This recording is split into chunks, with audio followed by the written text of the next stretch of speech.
você que vai garantir que eu possa expressar sempre a minha opinião com base na verdade. Você pode entrar em www.paulofigueiredoshow.com/apoie, o link está aqui na descrição. E além de conhecer o meu site, que está muito legal, tem todas as notícias, artigos que você precisa ver, etc. Todas as minhas redes sociais estão lá. Tem duas formas de apoio.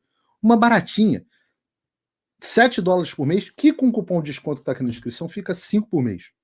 Mas esses, os que estão prosperando, que Deus abençoou, que viajam, que compram carrão, que estão com relógio de marca, esses eu convido a se tornarem não só meus apoiadores, mas meus patronos Gold. $49,99 por mês ou $41 no plano anual. E aí você vai ser realmente meu patrono e vai ter um grande peso em apoiar o que eu faço. Eu pago a executiva deles, né? E eles não querem ser cobrados, eles não querem mais transparência, eles querem viver na bolha deles, com lagosta, vinho caro, carro blindado, inúmeros seguranças que já custaram mais de 1 milhão aos nossos cofres, porque não existe dinheiro público, existe dinheiro do pagador de impostos, como dizia Margaret Thatcher. Mais de 1 milhão para mandar seguranças para Lisboa, para o Gilmar Palusa, mas eles não querem ser cobrados, eles ainda vão lá e falam que ninguém tem muito luxo. Né? Barroso anda visitando o apartamento milionário de Key Biscayne ou não? Não? Adoraria encontrá-lo aqui em Miami. Próxima vez que vier, avisa para eu dar um pulo lá. Quem sabe a gente possa tomar um café, né? Bom, além de Gilmar Palusa, está lá. Fórum de Gilmar reúne executivos de 12 empresas com processos no Supremo. E os irmãos Batista são onipresentes. 12 empresas com processos no STF, mas participando do Convescote na cobertura do Flávio Rocha. Que coisa fofa. Né? Patrocinando com cotas que sabe-se lá quanto custaram do evento. E se você cobrar dos ministros alguma coisa sobre isso, eles vão falar, não há nenhum conflito de interesses, nem promiscuidade. Onde já se viu isso? A gente sabe que o único juiz suspeito do Brasil foi Sérgio Moro ao julgar Lula. Não existe mais juiz suspeito. Nem quando está avaliando habeas corpus para compadre de casamento. Nem quando está julgando um caso de corrupção do ex-chefinho. Né? Então, imagina se houvesse promiscuidade no Brasil. Né? É óbvio que o Brasil é uma grande putaria.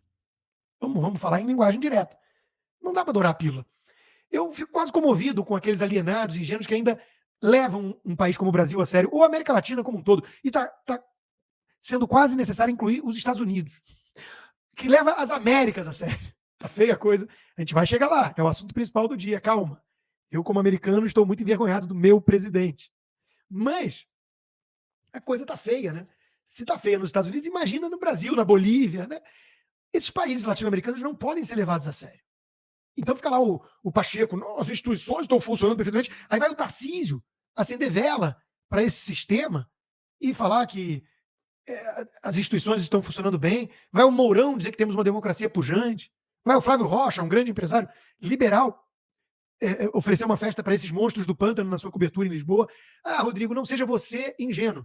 Tem que jogar de acordo com as regras do jogo. No Brasil, o governo tem muito poder, o Estado, né, o Supremo nem se fala, e o empresário grande tem que estar bem com essa turma. Eu entendo isso.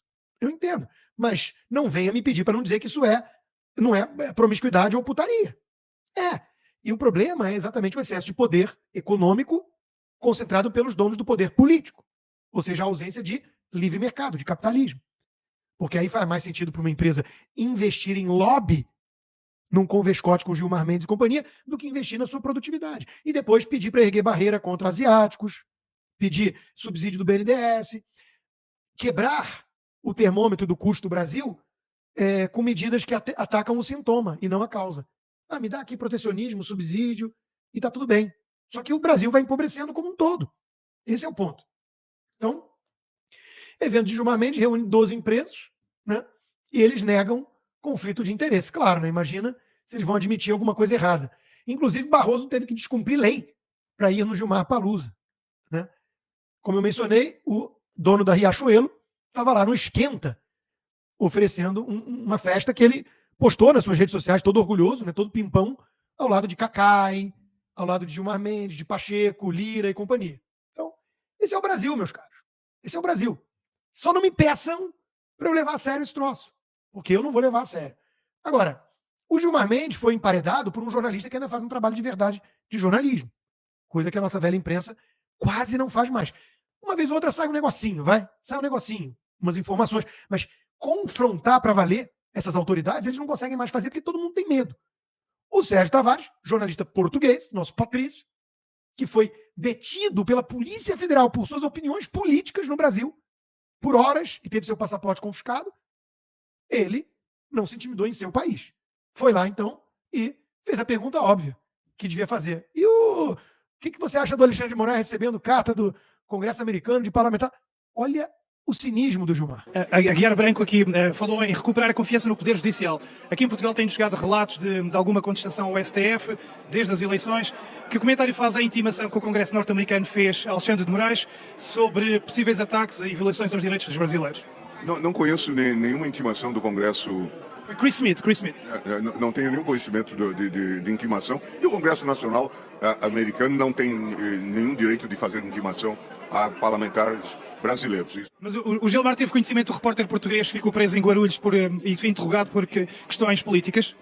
Eu vi, Sérgio Tavares. Eu vi uma notícia de que havia irregularidade na entrada e que teria... Não foram comprovados. Mas acha normal um repórter português ser interrogado sobre o 8 de janeiro, Flávio Dino, sobre questões políticas, sobre urnas? Não conheço detalhes. Mas acha que um país como o Brasil deve fazer isso a um repórter português? Gilmar, está a fugir à pergunta. É que esse repórter português era eu. Oi? É que o repórter português que ficou preso era eu, Gilmar. Lamento que tenha ocorrido. Lamento que tenha ocorrido. Mas ocorreu, né? Ocorreu. E o Supremo é cúmplice do Alexandre, porque quando vai a plenário, até hoje ficou claro que a maioria chancela, endossa os abusos de poder, o arbítrio do colega Alexandre de Moraes. Por falar nisso, quem criou o inquérito do fim do mundo foi o Toffoli. Nunca vamos esquecer. E deu a relatoria para o Alexandre de Moraes no dedaço, sem sorteio. Aí o Alexandre vai lá e faz tudo o que está fazendo, o que diz Toffoli, brinca, chamando Alexandre de Moraes de censor geral da República. Olha, toda a população brasileira caiu na gargalhada. Que piada engraçada, né? O Felipe Martins deve estar achando muita graça como preso político. Daniel Silveira, idem. A mãe de família que cometeu o crime terrível de usar o batom para escrever perdeu o mané na estátua. Também, né? Estava morrendo de rir da piadinha do Toffoli, chamando o colega Alexandre de Moraes de censor geral da República. Eles perderam o tato, perderam o pudor, perderam o pulso da população brasileira ou não ligam mais, porque estão blindados, estão protegidos. É ou não é? Estão tão bêbados do poder que o Alexandre de Moraes vai lá e caça a sentença que apontou seu erro e ainda manda o CNJ investigar o juiz que desafiou o STF. Olha que loucura. E o recado está claro, né? Quem ousar fazer a coisa certa vai pagar um preço, vai ser perseguido pelo imperador. Por exemplo, o imperador tem os seus jornalistas queridos, né? Esses da esquerda podem mentir, espalhar fake news, fazer o que for, fazer o diabo, como os petistas já confessaram que tem que fazer mesmo, que não vão ser incluídos em nenhum inquérito. Pelo contrário, Juliana Dalpiva, dizendo que advogados da Juliana Dalpiva, dela mesma, peticionaram o STF e o Ministério Público para abertura de investigação criminal sobre ataques de Alan dos Santos. O Alan dos Santos, que está asilado aqui nos Estados Unidos, pediu asilo, e o governo brasileiro já tentou extraditá-lo, mas sempre esbarra num pequeno detalhe: qual o crime? Aí o governo americano não consegue mostrar crime algum. Agora, a tal da jornalista de esquerda, né, a militante petista, quer investigação criminal, porque o Alan dos Santos mostrou prints que chegaram a ele, perguntando: são verdadeiros? E Anne está coberta de razão. Estamos colocando vários parceiros novos para a Boss. Um que entrou recentemente foi a Magma Trading. Já fechou com um seguidor meu a importação, tá, de um carro, se eu não me engano, mas o fato é que para trading, para comércio exterior, exportação e importação, o parceiro é a Magma Trade. Então vá lá na bossconsta.com, manda uma mensagem que eles vão te responder e atendê-los da melhor forma possível.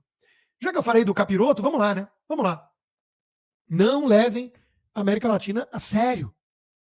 General responsável por tentativa de golpe na Bolívia é preso e diz que o Arce ordenou que ele realizasse o ato golpista. Se ele está falando a verdade ou não, a gente não tem como saber. O que a gente tem como saber é que ele está próximo dessa turma há muitos anos. E que tudo foi muito estranho no golpe Tabajara, que teve muita pinta de autogolpe. Mesmo assim, é importante destacar o seguinte, porque a esquerda brasileira ficou empolvorosa, falando: assim que se trata golpista, tem que prender todo mundo, sem anistia. Veja, mesmo se foi um teatro, e tudo leva a crer que foi, a hipocrisia é a homenagem que o vício presta à virtude. Ou seja, no caso, os roteiristas do falso golpe sabem como um golpe deve parecer. Um golpe de Estado, para parecer um golpe de Estado, tem que ter militares armados e tanques nas ruas. Foi o que eles fizeram na Bolívia. Muito diferente de algodão doce, relógio quebrado e batom como arma pichando uma estátua. Percebe?